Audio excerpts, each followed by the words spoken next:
Hello. Fancy seeing you here. Orange juice? Certainly. Don't tell me you've forsaken your beloved whiskey and whiskies. No. I just changed their color, that's all. I'm going for the pale pastel shades now. They're more becoming to me.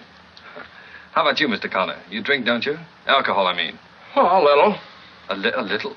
And you a writer? I thought all writers drank to excess and beat their wives. You know, one time I think I secretly wanted to be a writer. Dexter, would you mind doing something for me? Anything, what? Get the heck out of here. Oh, my dear Red, I couldn't do that. That wouldn't be fair to you. You need me too much. Would you mind telling me just what it is you're hanging around for? Oh, no. Please don't go, Mr. Connor. Oh, no. Please don't go, Mr. Connor. As a writer, this ought to be right up your street. Don't miss a word. I never saw you looking better, Red. You're getting that fine, tawny look. Oh, we're going to talk about me, are we? Goody. It's astonishing what money can do for people. Don't you agree, Mr. Connor? Not too much, you know, just more than enough.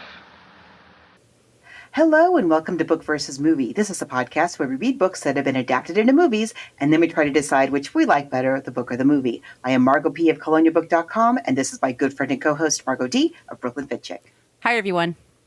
Forgive our allergies, we were just saying. It is high allergy season. It is spring. I'm very excited. We were just saying we're super excited about today's episode. If you saw the title and you thought, well, I didn't know the Philadelphia Story was based on a book. It's not really. It's based on a play. But we try to do a brand new episode every single week. We can't always do like a massive novel, epic, story every single time. And so we'll consider any movie that's been adapted from any kind of literary source. It could be a magazine article or a short story, a novella, or a play, as in today's episode. We're always looking for ideas. We have coming up mysteries in May. Mm-hmm. So if you're a mystery lover, please join us online. There are a few places where you can meet other listeners, interact with us, and make those suggestions on the internet. We have a basic Facebook page. Be sure to like it, but we're much more interactive in our Facebook groups. You type in Book vs. Movie Podcast Group and ask to join. We just ask that the movie be on a major streaming app. And just so y'all know that play, they are called, in the theater, the actual script for the play is called a book. So we are... So there. But we also have a couple of posts there that talks about past episodes we'd cover. We have one of our listeners is coming up with an Excel sheet. We're thanking that person in advance for taking that on. We've been doing the show for 10 years, so you could imagine we're looking for ideas. Okay, so we're on Twitter, Instagram, and Threads, and there you type in Book versus a Movie, and then we have an old-timey email, Book versus Movie Podcast, spelled it out, at gmail.com. And if you would like some stickers, send us your address, and we will drop them in the mail for you. I was looking in the group last night, and somebody was asking our Ben-Hur episode and about all of our series on Harry Potter, and I was trying to think, and I realized, no, we never did Ben-Hur, and we only did one Harry Potter, right? And I can't even remember which one it was. I think it's one of the Sorcerer's Stone. Oh, no. I don't remember which one it was, but it was only the one. Also, that's been when we used to do bi-weekly or bi-weekly shows. So we had a longer time. Longer books. Right. So... yeah, for the way things are going right now, we're just keeping it to shorter books if we can. We're super busy right now. Yeah. Exactly. Or we stack it up. Like we'll do one about a song to a movie, and then we have some time in between. But we're not always super planned out, in case you didn't notice. But we really do kind of lean on our listeners for suggestions. So thank you for that. We only have a couple of guidelines as far as suggestions when you want to make suggestions. Number one is the source material has to be easily available for us to get our eyeballs on and for you to get it. And hopefully we can get it from a Libby from our library app or something. So it can't be something that's out of print and we got to go to eBay and dig it up. The movie has to be streaming on a major platform so that we all can enjoy it, and because we try to let you know what's coming up, and a lot of us like to read along and watch along, and so we want to make sure that everybody can do that. So as long as it's streaming and as long as the source material is easily accessible, we will consider it. And if you really enjoy the show and would like to help keep us in books and movies, you can also support us on Patreon. Patreon. Look up Book vs. Movie podcast there. We've been doing the show for 10 years, starting this year. So there are so many episodes. We're kind of going 2021 and then previous to that on the Patreon wall. I actually put up a couple of new ones. Love Story, Being There, Benjamin Buttons. We put up the Curious Case of Benjamin Buttons and Arrival. That's coming up next week, but we have like a ton of really great movies up there. And as Margos says, we just use it for books and the movies and the streaming and the stuff like that just to keep the show together. So I want to thank Javier for signing up this week. We really appreciate it. If money's tight or you're just looking for another way you want to help support us, leaving us a review in Apple Podcasts is a really helpful way to do it, or wherever you get your podcast. Just make sure to subscribe. But also, if you could leave us stars or a review, that'd be amazing. And I want to thank Brooklyn Listener for leaving us 5 stars recently. Thank you. A local to you. Yeah, yep. She's been on the show, actually. It's Kristen Meinzer. Yeah. If you are new, yes, we are both named Margot. Margot D lives in Brooklyn, as we just said, and I, Margot P, live in San Diego, California. So we are transcontinental. Is that correct? I guess so. That's the right use of that. This was so much fun. I really, really enjoyed. I didn't know anything about our playwright. I knew who he was, and I knew about this play, and I knew about Holiday. We are going to be talking about the Philadelphia Story. And you know what's so funny? This is a classic film. It is quintessential Katherine Hepburn, and we'll get into all of that in a minute. I was really not, I was surprised how, what do I want to say, progressive it kind of is, in terms of the gender norms and whatnot. Yeah, this is really, really interesting. We have a playwright that we, the United States, lost at quite a young age. He was sort of just getting going when he passed away. And we are talking about, I want to make sure I get its 4 names, Philip Jerome Quinn Barry. Yes, and as you mentioned, he wrote Holiday, which was in 1928, and that I realized we need to cover that during the holidays at Christmas. We right? That's I know. One of my favorite movies. I know. It's Katherine Hepburn and Cary Grant. So he was born in Rochester, New York in 1896. And unfortunately, he passed away when he was 53. He's written a lot of plays. Some of them were more successful than others. He spent some time overseas. He had famous beefs with other writers. He hung out with also Fitzgerald and Zelda in Paris in the late 20s. He had a very interesting life, but his biggest successes, are Holiday, and then what we're talking about today, the Philadelphia Story. He was close friends with Katherine Hepburn. He had this in mind for her when he wrote this play. When he wrote this play also, he wanted to do this for her because she was considered box office poison, and he loved her work in Holiday. And so he wrote this character, and I never knew this, Tracy Lord, which I had to laugh because I remember that. Yeah, right? Yeah, I was like, oh, okay, I get it now. Yeah, they were very good friends, and in lieu of pay, she took a certain percentage of the box office receipts. It wound up making $1 million in a year, which is a lot of money in 1939. That's an extra. And then her boyfriend was Howard Hughes. They dated on and off, and he bought the rights to this play for her because he's like, you need to make a movie out of this.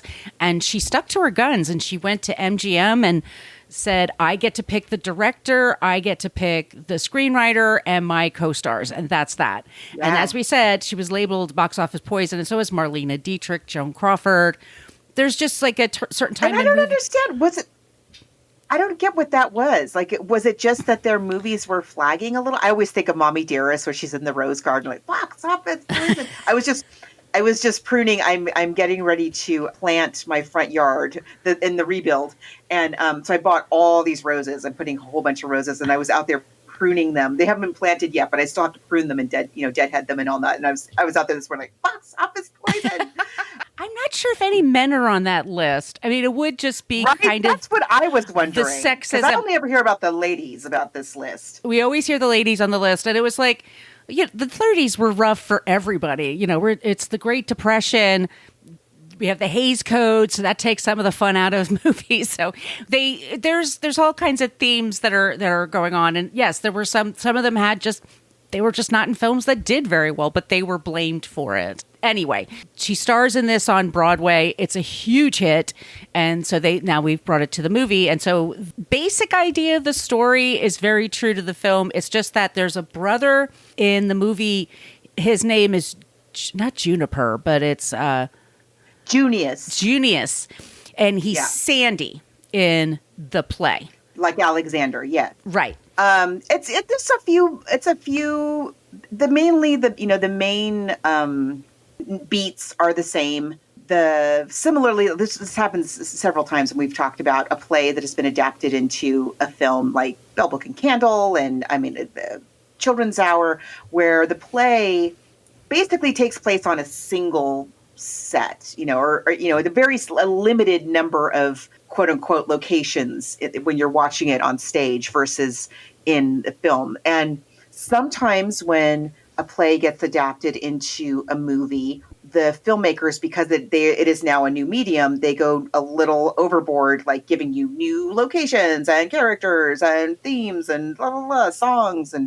And sometimes they stay super, like when we talked about fences. Yes. Sometimes they stay very close to the actual staging on a stage with just very minimal touches of that. But this is an fairly early adaptation in terms of, Broadway hit to film. And I was looking at the cast for the Broadway. I mean, first of all, Katherine Hepburn. Oh, and by the way, I just looked up the box office poison thing. Totally sexist. It was the Hollywood Reporter in 1938. The headline is "Wake Up, Hollywood Producers." And it is about stars who they are saying whose box office draw is nil.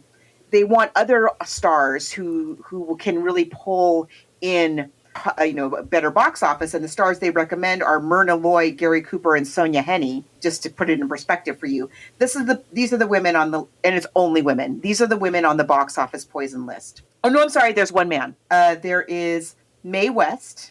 Mm-hmm. How dare you? Edward Arnold, who was Green Acres? No, not Eddie Arnold. Uh-oh. Edward Arnold was I think of him more as like a character actor. I think of him playing, he was kind of heavy set. Diamond Jim, that's the one. He played, so you get Diamond Lil and Diamond Jim. Garbo. How dare you? Joan Crawford and Katherine Hepburn. That's the list. Only fantastic actors, by the way. I mean, brilliant supernova talents. Anyway, cast of the play is, again, Katherine Hepburn. Again, written for her. Katherine Hepburn is Tracy Lord.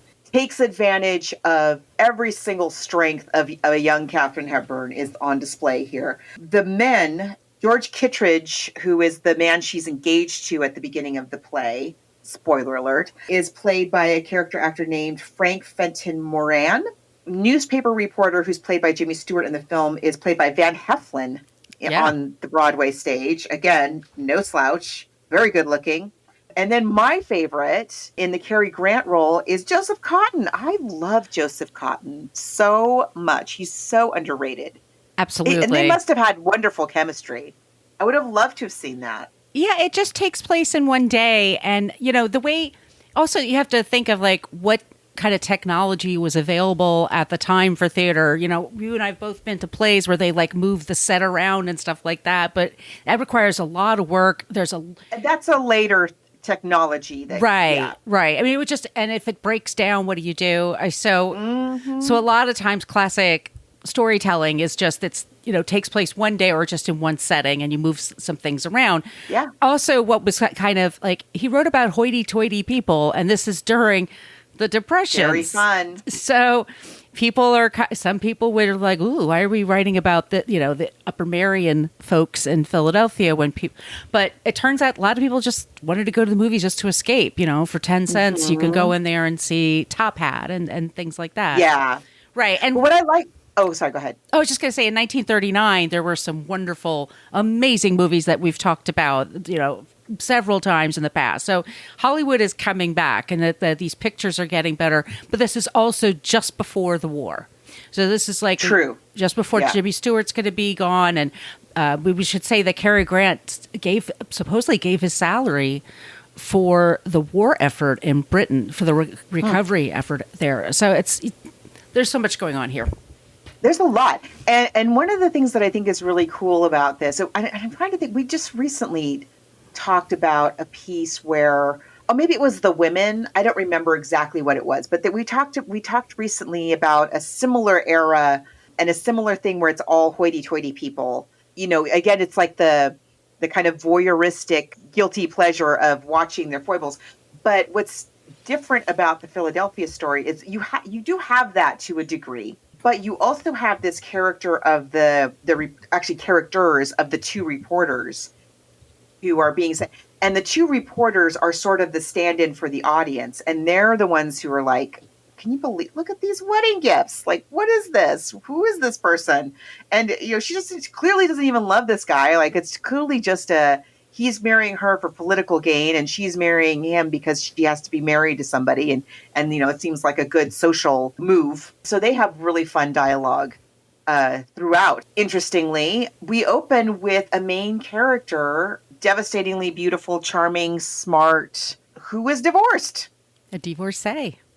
And nobody's scandalized by that too much. Like when we talked about The Women, where you have, you know, and refresher, if you've never seen The Women and you're just joining us for this, the plot line of The Women is that the main character, Mary, learns that her husband, who we never even see, her husband is having an affair with a shop girl named April, played by Joan Crawford, box office poison. She's trying to decide, she decides ultimately to get a divorce, but her whole circle and her mother and everybody's like, you can't get a divorce. You can't be a divorcee. Oh, you know, the scandal. Why? Yes. And then at the end, they remarry, saving her from the shame and scandal of being a divorcee. And here is, you know, very shortly after The Women is this, where she's divorced. People still like her ex-husband. Nobody's chastising her, or it doesn't really say anything about what kind of a woman she is, that she's divorced. She just is. Yeah. And she just didn't work out. Yeah. And Dexter is the CK Dexter is the one that she divorces. And so she's going to marry this new guy, Kitteridge. And there's a reporter it's called Spy Magazine. This is all like, oh, that's why there was a Spy Magazine in the 90s or 80s and 90s. Anyway, it's clever. All these things kind of pop up in my head. But these two reporters are going to go. Once again, the mainline Philadelphia area is known for being, I used to live in Pennsylvania. It's a very wealthy, old money, a lot of politics. What's funny is that they went to scout for locations in that area. We're considering that to film the movie. And it was actually so posh and so much, like they had just so much acreage, like the wealth was just gobsmacking. Like, it's going to be too much. Nobody will believe us. It'll seem garish.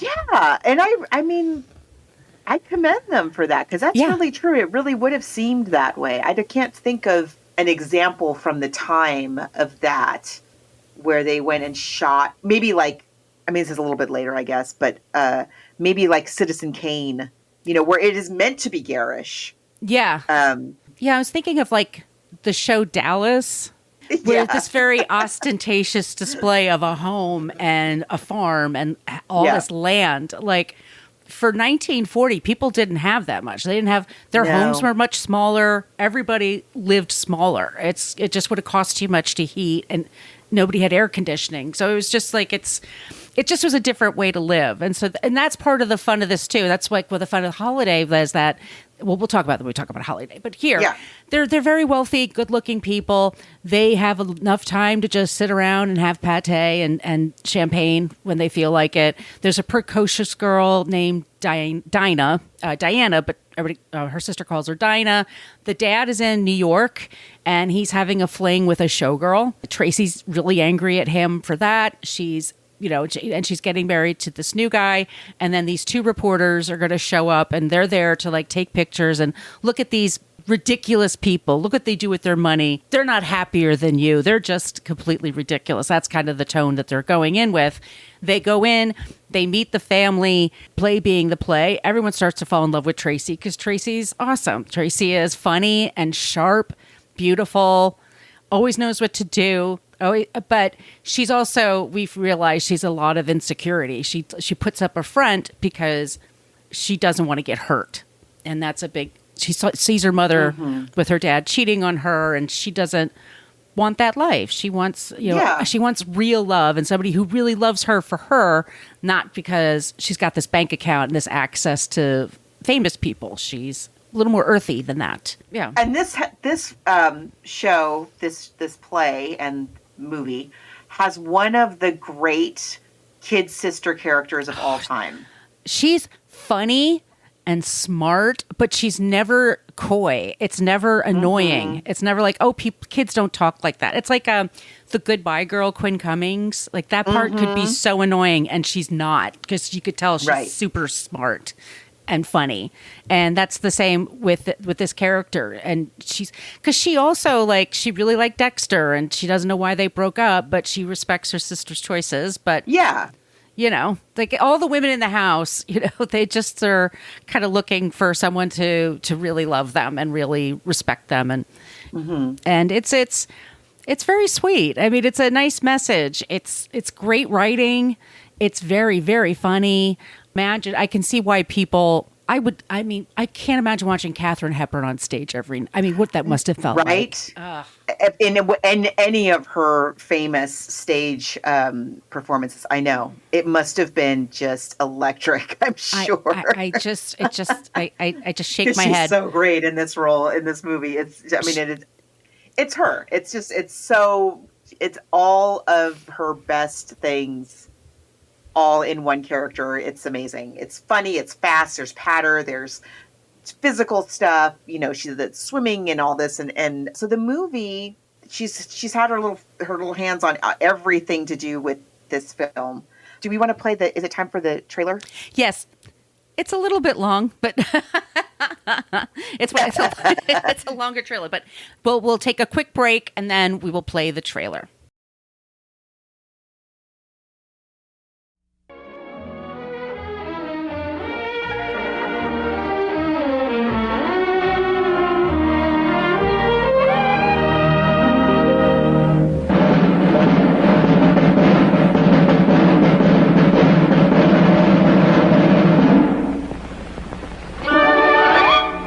You're slipping, Red. I used to be afraid of that look. The withering glance of the goddess. I didn't think that alcohol would do... Oh, shut up. Dinah, stay here. Oh, please, Mother. Maybe he's going to soccer again. It's what everybody feels about you. It's what I first worshipped you for from afar. George, listen. First, now, and always. Only from a little nearer now. Hey, darling? I don't want to be worshipped. I want to be loved.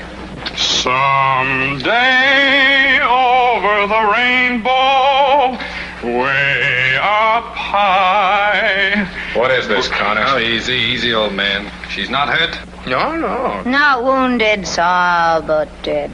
Seems the minute she hit the water, the wine hit her. Now, look here, Connor. A likely story, Connor. Hello, Dexter. Hello, George. Hello, Mike. You have a good mind, a pretty face, a disciplined body that does what you tell it. You have everything that it takes to make a lovely woman except the one essential, an understanding heart. And without that, you might just as well be made of bronze. And the night that you got drunk on champagne and climbed out on the roof and stood there naked with your arms out to the moon, wailing like a banshee. I told you I never had the slightest recollection of doing any such thing. What in the name of all that's holy am I to do? Tracy. Yes, Mike? Old Parson Parsi, he's never seen Kittredge before, has he? Now look, I got you into this thing, and I'll get you out of it. Will you marry me, Tracy?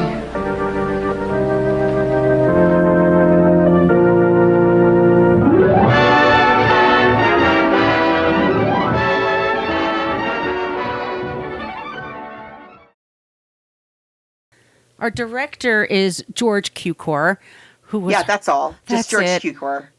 Who she adored. And he well, why her. not? Yeah, exactly. It was a love affair for them. Like, he was a gay man. But, I mean, they truly, like, had a lot of respect for one another. He was amazing with his female characters and just really directed female roles so differently from everybody else during his career. He directed Holiday. Yes. And The Women is going to come up a lot. He also had directed The Women. Oh, My Fair Lady. Let's see, what else have we got here? Little Women, the 1933 one. Yeah. Listen. It's no George slouch. Cukor. No.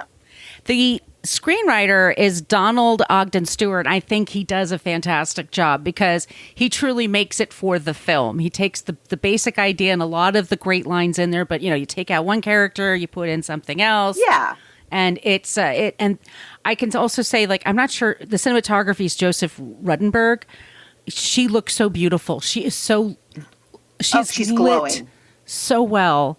I mean, it's astonishing. We're just going to probably just, cavell. Just be gushing. You're right. Seriously.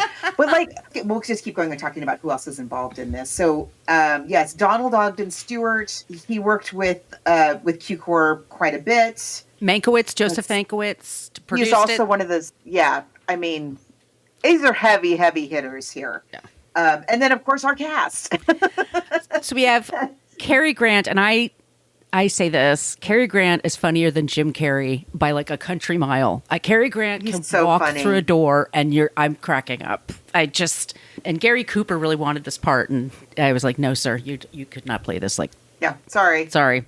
You're not funny. Katherine Hepburn, Tracy Lords, James Stewart, Jimmy Stewart, Macaulay, Mike Connor, Ruth Hussey as Liz Embry. She's beautiful. She's so pretty, and and it's not an easy role. Hers is not the easiest role. Also a divorcee she's playing. She's also playing a divorcee. She's also a cast member from The Women. She's got sort of a thing for Jimmy Stewart, but she's a female photojournalist before the war. That's not easy. She reminds me a little bit of the secretary character in Mr. Smith Goes to Washington, which was right before this. I think Jimmy Stewart made that right before this. And she's absolutely terrific. She takes what could be a very charm-free kind of character or a very doormatty kind of character and gives her a real, sense of dimension. And she's got a past, but she's very talented, and she is respected for being a photographer. And really interesting character, and she does it so well, and she's absolutely beautiful. We've got John Howard as George Kittredge, erstwhile fiance. Then we've got this Uncle Willie. We've got the dad and the uncle and the mom, Virginia Wheeler. Again, the little sister character in this play and movie is such a great character. So much fun stuff that she gets to do. And we've got Virginia Wheeler, who is just knocking it out of the park. I fully believe that she is this child. Again, she is the little girl from The Women. That's true. And she also passed away young. She was 47 when she died. Yeah. But she does this whole thing where you start this movie, by the way, and Katherine Hepburn's in these gorgeous pantsuits. And that was the first thing that MGM wanted to get rid of. They're like, no. You wear dresses. Box office poison. Yes. And she's like, hell no, I'm going to be wearing pants. Thank you. And she and the little girl are dressed like that. And then when the men come over, she's like, oh, they have to get dressed up. Virginia, as Dinah, first starts talking French to them. And then, oh my gosh, she's such the little show-off little sister, right? So she comes in on pointy ballet slippers on toe. Which is hard. French, which is very difficult. Then speaking French, which is difficult. Yeah. And then and I don't know if she could play the piano, but she's singing The Tattooed Lady. She's performing it better than I've ever seen it performed, and I'm including Groucho Marx. Oh, boy, just ask me. Well, tell 4 footmen to call me in time for lunch, will you?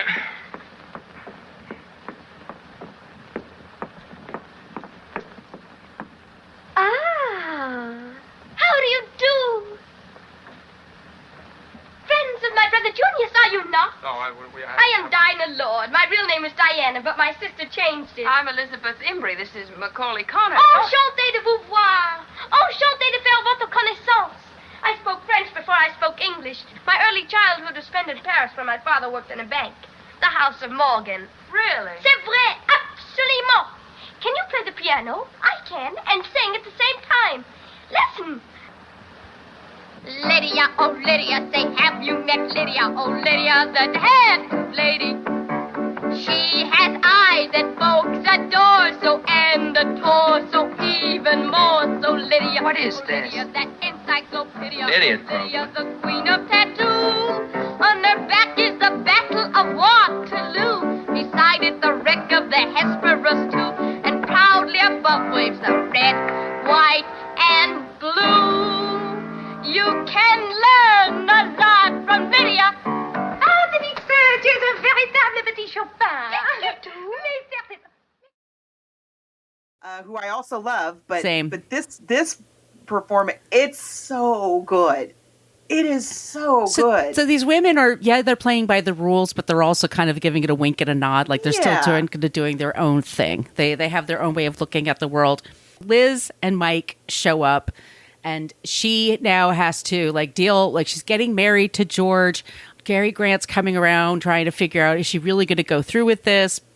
And then we have, think about what Katherine Hepburn's doing. Like, she has three men that are kind of mooning over her, which is three men fighting over her. Yes, over her. That's what we've got here. And you get it. And I will say this also for the character of Liz, is that she's crushing on Jimmy Stewart.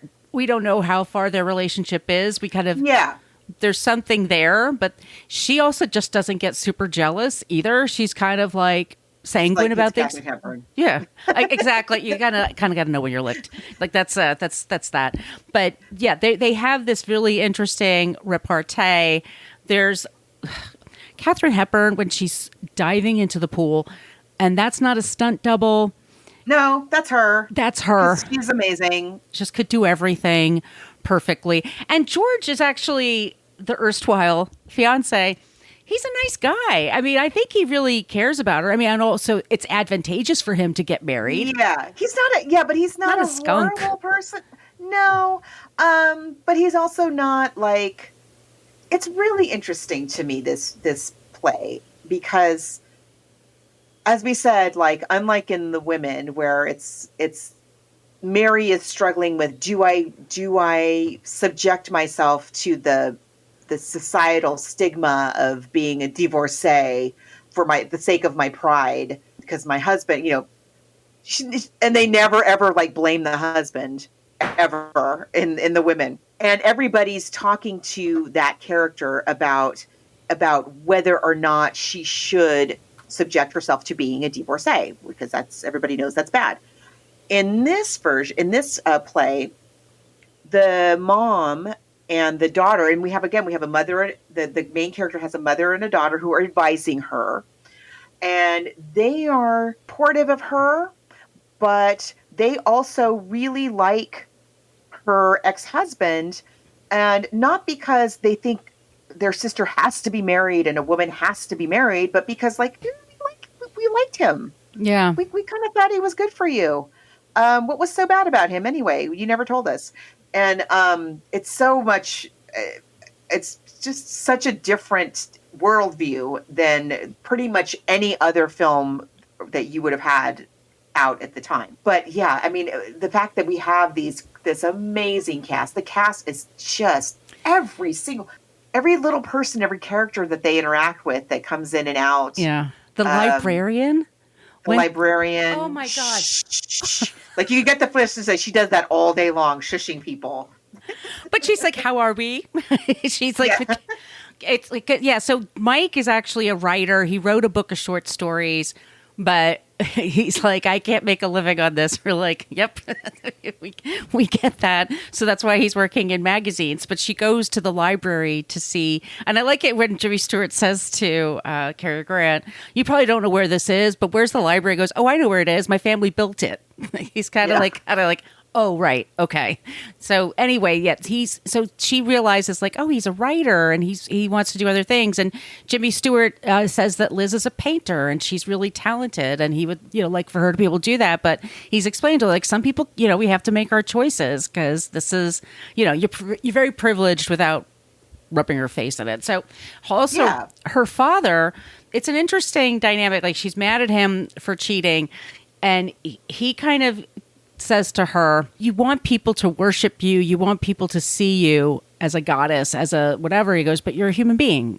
And you need to understand that, that she disdains weakness. She disdains seeing anybody's shortcomings. That really annoys her. And he's trying to tell her like, everyone has their shortcomings. Everyone. I would like to see you see that, for other people and also give that grace to yourself is what he's trying to say. That's how we would say it nowadays. But anyway, that's the thing she's learning. So as she's going through the rest of the movie, she's seeing how she treats people, looks at people, and also just how people speak to her and talk to her and think of her. And she doesn't want to be thought of as a jewel or a painting or an object. She wants to be thought of as a person. And so, of course, that means she's going to get really, really drunk at her engagement party. And it involves, who does drunk better than Jimmy Stewart and Katherine Hepburn? I mean, the two of them. And Jimmy Stewart, when he's like hiccuping, when he visits Dexter. It's so fun. Excuse me.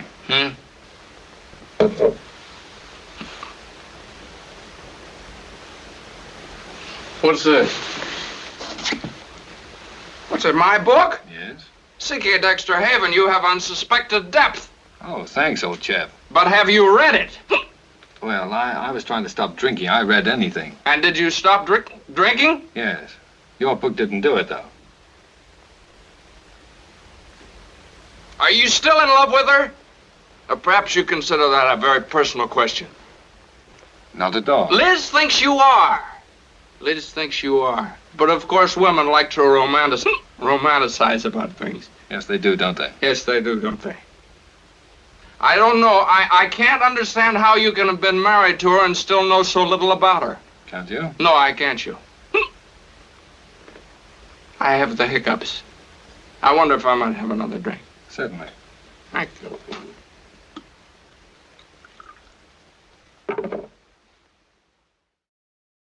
It's so much fun. It's like there's just a lot of interaction, and in a cheaper movie they'd hate each other or there'd be and it's not like, it's just people talking to one another and getting to know each other and being open with each other and being vulnerable with each other, and it's just nice and refreshing, and it's so clever. This dialogue is, it's really great dialogue.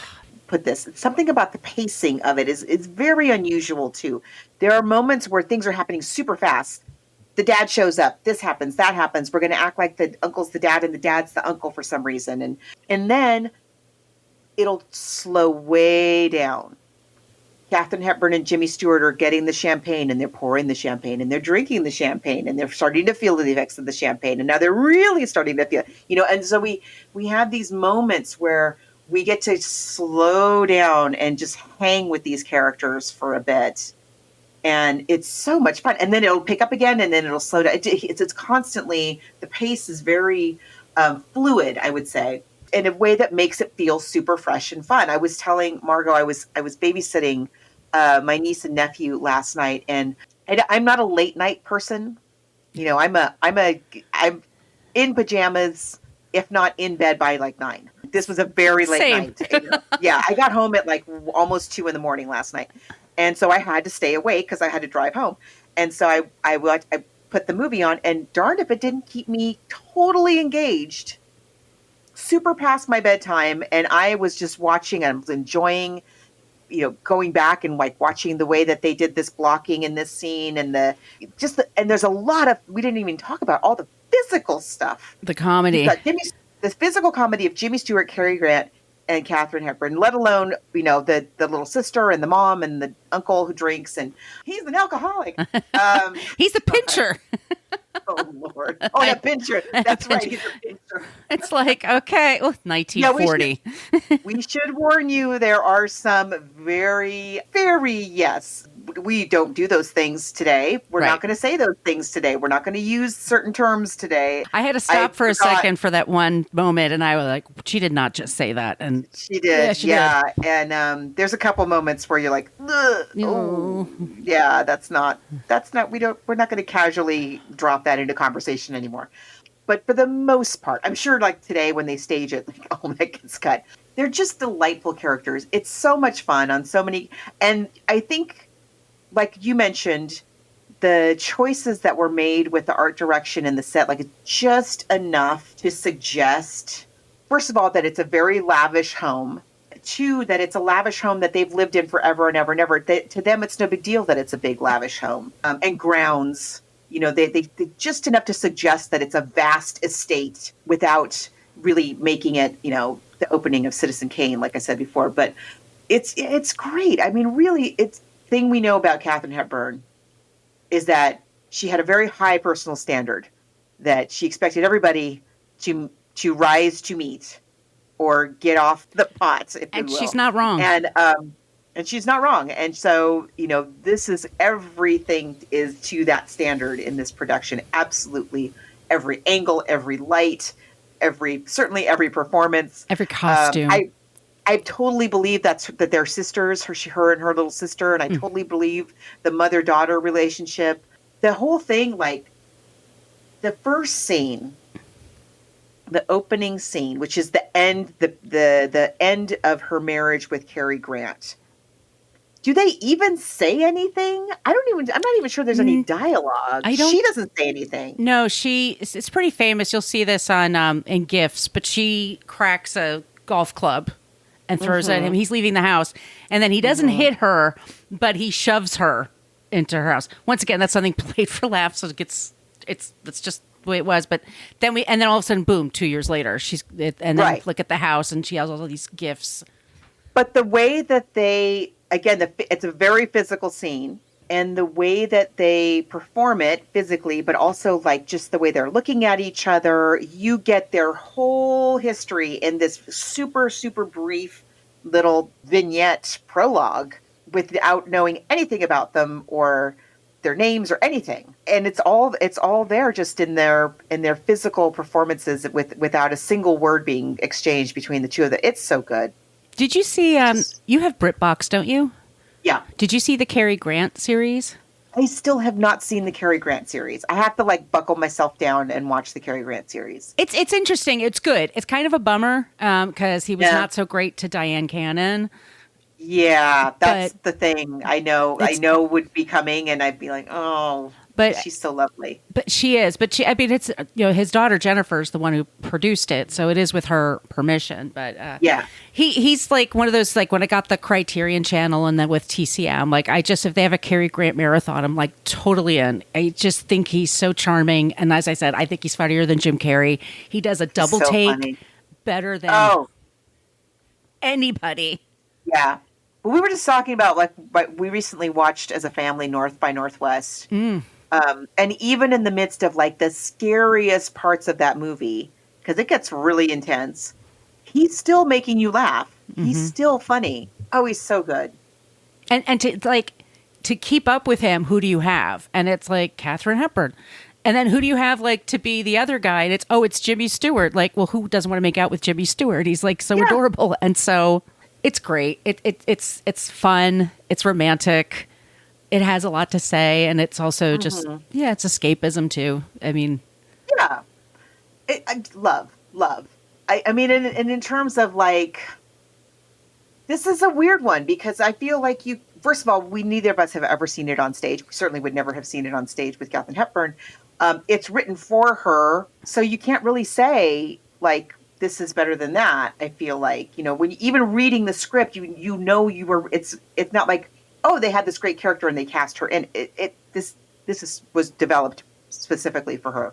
And the dialogue, and I really enjoyed learning about this playwright. Yeah. Because he's really, really interesting to me. I looking at the stuff more closely, the character dynamics and all of that, it is really different. He is zagging a lot, where he seems like he's using a lot of the same themes and tropes and things that are going on in other popular culture in movies and stuff like that. But he's got a little bit of a little slanty kind of like little bit of a slant on it that is really fun. So I'm going to have to call it a tie on faith, because I'm sure that it must have been absolutely spectacular on stage. If I could build a time machine, and I would want to go back to see a lot of Broadway shows, and this would be almost at the top. I mean, I would just need to see it, but this movie is so enjoyable, and it really does hold up. It's just wonderful. I know. Breaking news: the Philadelphia Story. We like. It's great. I mean, really, the only thing, and I mean, so like nitpicking, the only thing is the little racist, that were very much part of just casual conversation. And there's only a couple of them. And that is the only thing that I would cut. And other than that, love every moment of it. Oh, so good. So good. Tracy, What do you want? you're wonderful. Oh, There's a magnificence in you, Tracy. now I'm getting self-conscious. It's funny, Mike, that's... Yeah? I don't know. Go up, I guess. It's late. The magnificence that comes out of your eyes and your voice and the way you stand there and the way you walk. You're lit from within, Tracy. You've got fires banked down in you. Hearth fires and holocausts.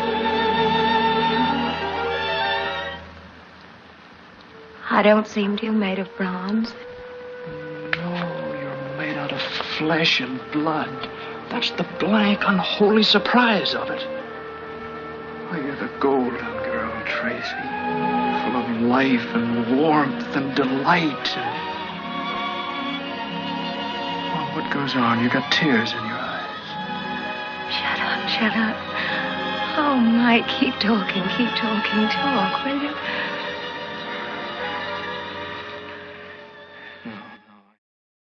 Man, she should have gotten to choose more movies, I feel. She should have gotten to produce more. Yeah, that's true. She was amazing. And Really? they're all amazing. I mean, seriously. I always think of that remember that clip when she was in the 70s when Barbara Walters was interviewing her? What kind of tree would you be? No. Oh, yeah. Barbara Walters sometimes, man. Ugh. But no, Barbara Walters is asking her about why she always wears pants.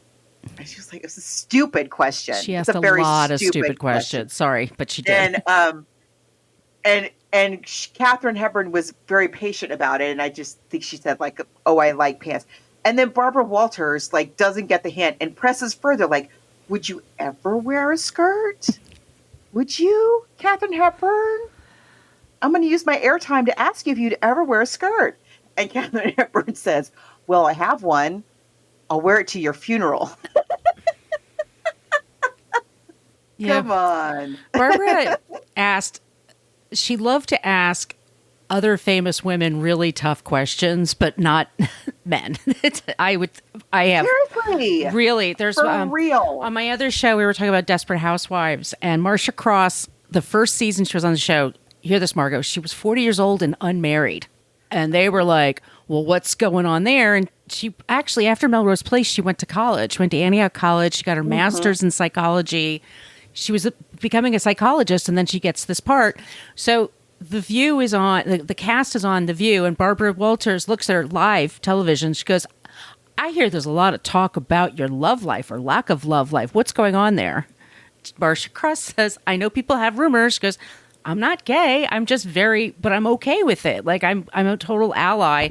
And then Joy Behar also said, you're not a lesbian. She's like, no, it's like in the 2000s, y'all. You're not helping. Yes. It's so often I watch a Barbara interview and I'm like, Barbara, you're not helping. Dolly Parton, helping. the one where she talks to Dolly Parton and scolds her for her opinion. I could watch that one all day. for her appearance, excuse me, like, but the way Dolly dresses, and just... Anyway, this is not a Barbara Walters show. No. I'm just saying that Katherine Hepburn should have gotten more opportunities to help us have more movies that we would really enjoy. But men don't like bossy women, and especially back then. And she was not one to just go along to get along. Like, that's why she was an iconoclast. That's why she's Katherine Hepburn. But I mean, look at her, box office poison, and she's like, you know what? Yeah. I'm going to choose every single frame of this movie. How about that? Box office poison. And it's going to make Jimmy Stewart make all kinds of money. It made so much money. Jimmy Stewart got the Academy Award, right? Yes, and they thought it was going to go to Henry Fonda for Grapes of Wrath. And this is back before it was just, we will talk about it one day. But this is back before they had an accounting firm. So they would tell the actors ahead of time, like they found out sometimes that day. And so his publicist basically said, you should put on a suit and tie and go to this thing. And he was embarrassed because he thought his friend Henry Fonda deserved it. But he felt it was because the previous year he lost and he was in Mr. Smith Goes to Washington, which is a movie we talked about. Yeah. Yes. Yeah. But not that it's not it's a great performance. It's a super good performance. When he's singing Somewhere Over the Rainbow, I mean, come on. He's carrying her and he's singing that. I mean, we should say the screenwriter did get an Oscar. There were 6 nominations, but it got for adapted screenplay and it got for him for his performance. That's a great adaptation. I think that just perfect choices. Miss Hepburn, perfect. So there. Hollywood Reporter. Yeah. I think it was like the Independent Theater Owners Association or something, but the Hollywood Reporter published it. You know what I mean? They're in cahoots, basically. Yes, yeah. Now, let's talk about what we're going to do next. Well, it's springtime, and once again, we do need your suggestions for mysteries in March. I think also mysteries in May, but also thrillers I think could be under that category. Let us know with your suggestions. Next week, because I hear the sports ball season is starting again. I used to follow sports much more closely, but it's baseball season. Have. Yes, I used to. I used to be a sports nut. Now, anyway, we're going to cover The Natural, and it's Bernard Malamud, and it stars Robert Redford. Oh, yes. I think I have read this book. I don't know that I've ever seen the movie, but I have read the book. I remember now. Yes, thank you for reminding me that it's Bernard Malamud. Yeah, and it's available for me anyway. It's on the Libby app, the audiobook and the book itself. The movie is streaming just about everywhere for rent, so we thought it's a good time to do it. It's not a long read. Baseball season, Robert Redford. We're all good with that. So that's the next episode. But please be sure to send us your suggestions. All those places I mentioned at the top of the show. Once again, our email is bookversusmoviepodcast@gmail.com. And Margot, where can they find you? You can find me online at coloniabook.com, and all my social media callouts are at She's Nacho Mama. And where can they find you? You could find me at Brooklyn Fit Chick. That's my site, and that's where I am for Threads and Instagram. And then I'm at Brooklyn Margot for TikTok, where I have some clips there of the Philadelphia story, and Twitter. That's where I am as well for the time being. Okay, everybody, thanks so much for joining us. We'll be back soon with a new episode. Batter up! Thank you so much for listening to the Book versus Movie podcast. We're a part of the Frolic Podcast Network. You could find more podcasts you will love at frolic.media/podcasts. You could find us on Twitter, Threads, Blue Sky, and Instagram at Book versus a Movie. Just spell it all out. We have a Patreon page. Type in there Book vs. Movie Podcast, where you can find 8 years worth of shows. You can follow Margot D on social media at Brooklyn Margot and also Brooklyn Fit Chick.